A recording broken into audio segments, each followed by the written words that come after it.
Did you know that there are switcheroo clones in Hearts of Iron 4? And no, I'm not even kidding, I'm gonna show you some examples. First example is in the Middle East. If you would release Syria and Lebanon, by default both of these countries are democratic, and by default they have exactly the same leader, Hashim al-Atassi. And to make this even goofier, you can make them go at war with each other.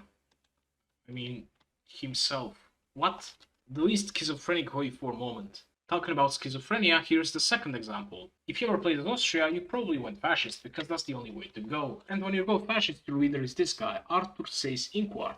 He's a real guy, he existed in real life, but he doesn't have a portrait here, he uses this generic portrait. However, if Germany does the focus foreign Reichskommissariats, which lets them create 5 different Reichskommissariats in Norway, Ostland, Ukraine, Belgium and northern France, and also Netherlands, and if they get to own or control the Netherlands, basically they can create Reichskommissariat Niederlande. And look at this, the leader of this Reichskommissariat is none other than Arthur Seyss-Inquart. Somehow, however, he looks different when he goes to the Netherlands than he does when he goes to Austria. Probably the difference between altitude and whatnot. When he goes to the Netherlands, he gets a little bit more oxygen and he looks a bit more darker or whatever. I have no idea what I'm talking about. Well, if you thought that cloning a fascist collaborator is cool, you can actually clone a king as well. If you get Peter II into power of Yugoslavia, either by end the regency focus, or by the civil war after joining the Axis or whatever, it doesn't really matter, he's going to be the leader, either as the underage monarch or as an adult. But if you somehow get Serbia to be independent,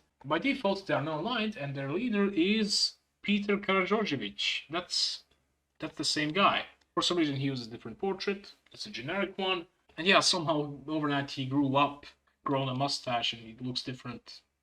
I think there is an imposter among us. But I can think about another 2 imposters, and that's obviously the leaders of East Germany and West Germany. By default, the leader of East Germany is Wilhelm Pieck, and he's obviously a communist leader. So in theory, if Germany would go communist, both Germanys would have the same leader, and they could go at war with each other. That's definitely cloning.